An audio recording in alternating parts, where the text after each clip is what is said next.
One of the biggest free agency signings just happened today. Paul Millsap decides to go with the Brooklyn Nets and unequivocally puts them over the top as the title favorite. Not really. I mean, I don't know. Paul, just, whatever. Paul Millsap decides to go to the Brooklyn Nets. I don't really get it.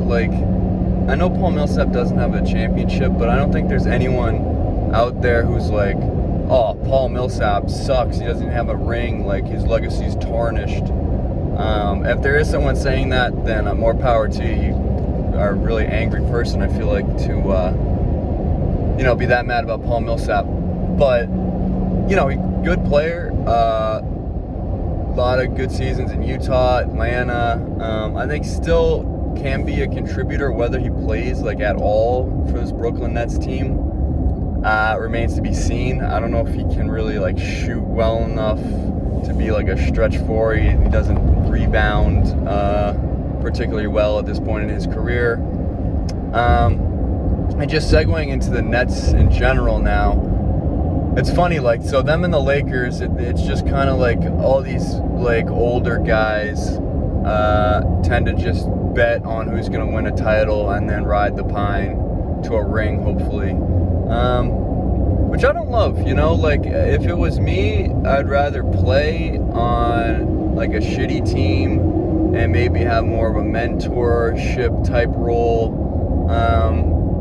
than just maybe if you wanted to play with LeBron or something like that, and I get, that would be pretty cool to spend a season being on the same team as LeBron or KD, Kyrie, Harden.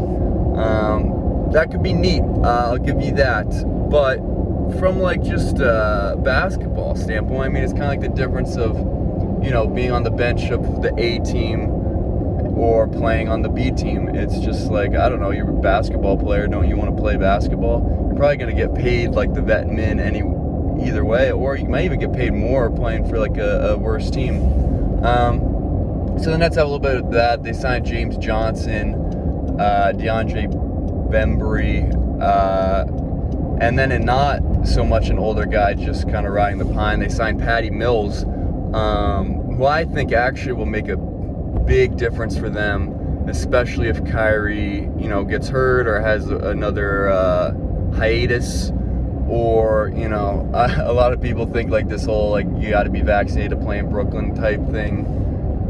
Whether he's vaccinated or not, I have no idea, but there's speculation that he's not, which, I'd say it's 75-25% he's not.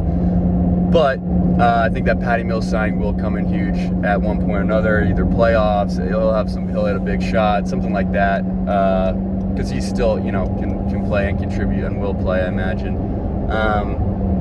So you have that, you bring back pretty much the same core. Your starting five still probably Kyrie, Harden, Joe Harris, KD. There's rumors that they are buying out DeAndre Jordan. It seems like that's kind of inevitable. You go with Nicholas Claxton. He was working out with James Harden earlier this year. And this offseason, obviously, earlier this year when they were playing basketball together in a professional setting, but also now working out in the off season together. So I think Claxton's going to be a big part of this. They drafted Day'Ron Sharpe, big man, as well as Cam Thomas, who looked actually really good in the summer league. Whether he'll have minutes to actually show that in the regular season, probably not, unless again there are injuries, which to some degree also seems inevitable with this team. Because I think they probably are title favorites. I think their roster is undeniably the most talented in the NBA. Because there's really a lot of teams have two premier players, and that's the Harden to Nets trade in general really pissed me off, because there seemed to be a sense of parity across the league where everyone had two premier players, like I said, tops, or maybe one superstar and two smaller guys, smaller stars, or all-star caliber players. And then Harden goes to the Nets, and then we have this now the standard is another big three, And their big three, like, is probably the biggest three in history in terms of legacy. No disrespect to James, Bosh, and Wade. But, I mean, you're talking about former MVPs, two guys with multiple rings. I think Kyrie has multiple rings. Don't quote me on that. He has two. One? He has at least one. You have two or three guys with at least one ring. And yeah, like, you're not, it's just from a talent level, their top three guys are always going to be better than any other top three guys. And like the Bucks came in second and they happened to, not get hurt.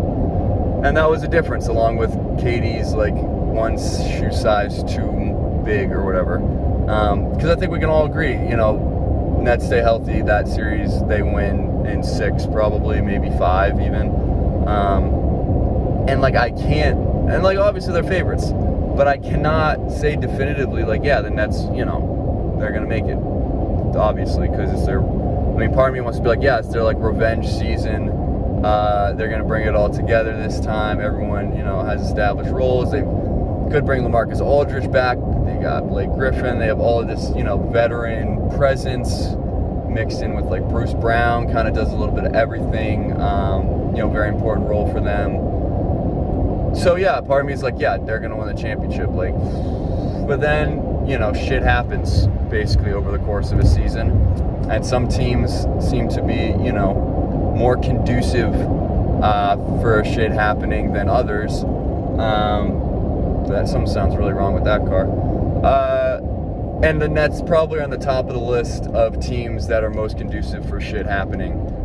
Between, injuries, which all, as my phone gets injured, that was dumb. Between injuries, all their big three, I think, had some injury at some point. I think I can say that pretty definitively, actually.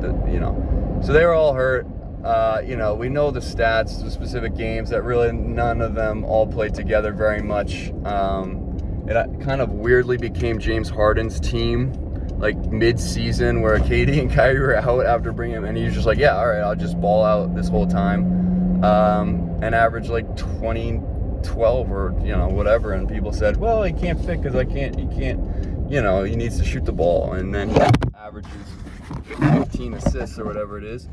And there we have it. So you have injuries. Then you have the kind of off the court, Kyrie can be flighty, understandably so, if, with the social kind of activism that he has going on, and mental health and things like that. So, you can't, there's nothing necessarily wrong with it, but sometimes you have to take it into account as a possibility. And I think, the Nets are smart bringing in Patty Mills again, having, kind of a backup plan.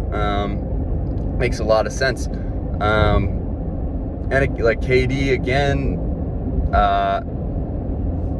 gets hurt a lot, but is undeniably one of the best scorers of all time. So, that's your big three. But here's the thing that I don't want to say it's underrated, and I don't know, how much truth there is to this, but really the whole point of this video is to say, I don't know if the Nets are desperate enough, in terms of like, KD and Kyrie have already won championships. They don't have that like monkey on their back that some guys have, where you're basically scrapping every inch to get that title, to get media and people off your freaking back about not having a ring. And that's really only the top tier guys that we even care if they have a ring or not. Paul Millsap, I don't really care about that. Harden does not have a ring, and I feel like he doesn't care as much as like I don't know. Harden, Kyrie, and KD are not three guys that I typically think of as like high octane, high motor, like hustle play types. They're very talented, obviously some of the best basketball players of the generation, if not all time.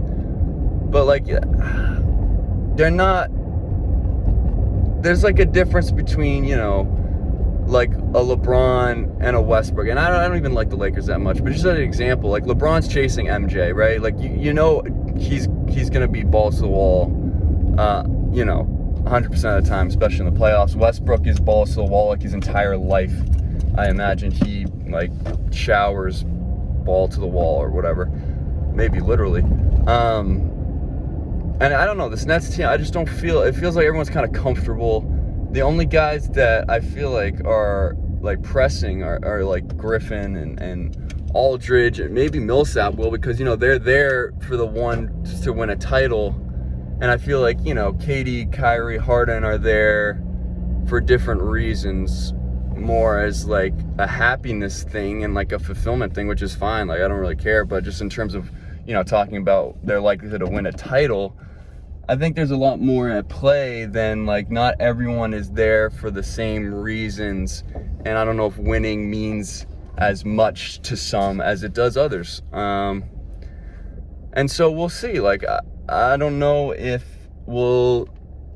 we can trust this team to really lay it out on the line for 82 games, if it's a full season, however many games it is, and then into the playoffs. I'm sure someone will dig up a clip of Kyrie or Harden or KD like laying out for a loose ball or something like that. Maybe not. I don't know if you can find them. Feel free to send them my way. And maybe just Bruce Brown is just, that's his corner and they'll let him do all that. But I don't know. I just have a funky feeling about the Nets. I know they're really talented. I know, no one can guard them. I can't predict them winning the finals quite yet, because I'd like to see some fire more than anything, because I've seen everything else there's to see. I need to see some of the intangibles, some of the off the court, some of the chemistry stuff.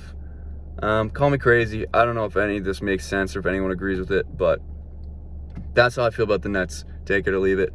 But do take care of yourselves and take it easy. And I'll see you next time.